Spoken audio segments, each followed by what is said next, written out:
एक 1.5 साल से हम लगातार फोन पर तो बातचीत करते रहे हैं, लेकिन ग्लासगो के बाद लंबे अरसे के बाद आज मिलने का अवसर मिल रहा है। यूक्रेन में चल रहा युद्ध पूरे विश्व के लिए बहुत बड़ा मुद्दा है। पूरे विश्व पर इसके अनेक प्रकार के प्रभाव भी पड़े, लेकिन मैं इसे राजनीति या अर्थव्यवस्था का मुद्दा नहीं मानता। मेरे लिए यह मानवता का मुद्दा है, मानवीय मूल्यों का मुद्दा है। युद्ध की पीड़ा क्या होती है, ये आप हम सबसे ज्यादा जानते हैं। लेकिन पिछले साल जब हमारे बच्चे यूक्रेन से वापस आए, तब उन्होंने परिस्थितियों का जो वर्णन किया, उसमें मैं आपकी वेदना और यूक्रेन के नागरिकों की वेदना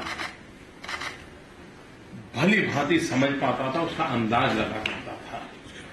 और मैं आपको विश्वास दिलाता हूं कि इसके समाधान के लिए भारत और निजी रूप से मैं स्वयं, हमसे जो कुछ भी हो सकता है हम। हमारे साथ गौरव हैं, हमारे संवाददाता इस वक्त, और देखिए वो वहीं पर मौजूद हैं जहां पर ये मुलाकात यानी हिरोशिमा में। गौरव, बड़ी महत्वपूर्ण बातें प्रधानमंत्री ने कही। एक तरफ तो युद्ध की पीड़ा के साथ उन्होंने अपनी संवेदना जताई और साथ ही उन्होंने कहा कि हमसे जो संभव मदद होगा हम इस पीड़ा में आपकी करेंगे। ये आश्वासन क्या एक तरीके से ज़ेलेंस्की के लिए बड़ी बात हो, क्योंकि भारत अगर ये कह रहा है इसका मतलब भारत अपनी बात पर अडिग रहता है।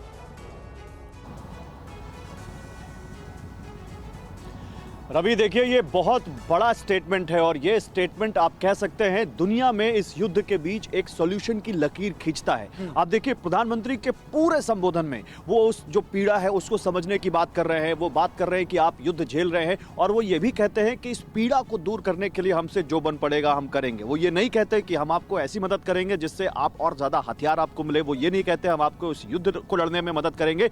वो ये कहते हैं कि हम आपकी मानवीय आधार पर जितना बन सकेगा मदद करेंगे। आप सोचिए ये कितना बड़ा स्टेटमेंट है। जब पुतिन बैठकर इसको देख रहे होंगे तो वो भी कहीं ना कहीं इसको एनालाइज कर रहे होंगे, जो बाइडेन इसको एनालाइज कर रहे होंगे, पूरी दुनिया इस बयान को एनालाइज कर रही होगी। और उस समय जहां दुनिया के सबसे पावरफुल देश जो रूस के बिल्कुल खिलाफ हैं और जो यहां पर मौजूद हैं, उन सब के बीच बैठकर यहां यूक्रेन के साथ बात करना, उनकी पीड़ा पर मरहम लगाने की बात करना, यही तो वो बात है जो मैं अभी आपसे कह रहा था कि ये हमें इंतजार करना होगा कि प्रधानमंत्री क्या कहते हैं। वसुधैव कुटुंबकम का जो हमारा मंत्र है उसको आगे कैसे बढ़ाते हैं। और बिल्कुल चाहे वो छात्रों की बात हो, चाहे युद्ध पीड़ित यूक्रेन की बात हो, चाहे दुनिया पर पड़ने वाले असर की बात हो, एक एक लाइन बिल्कुल सधी हुई, नपी हुई भारत की लाइन से मिलती हुई। बिल्कुल वो जो शांति की अपील प्रधानमंत्री नरेंद्र मोदी ने हर बार की, हर मंच से की, पुतिन के सामने की, वही लगभग उसी डायरेक्शन में आगे बढ़ते हुए कि युद्ध की पीड़ा को खत्म करने का मतलब ही है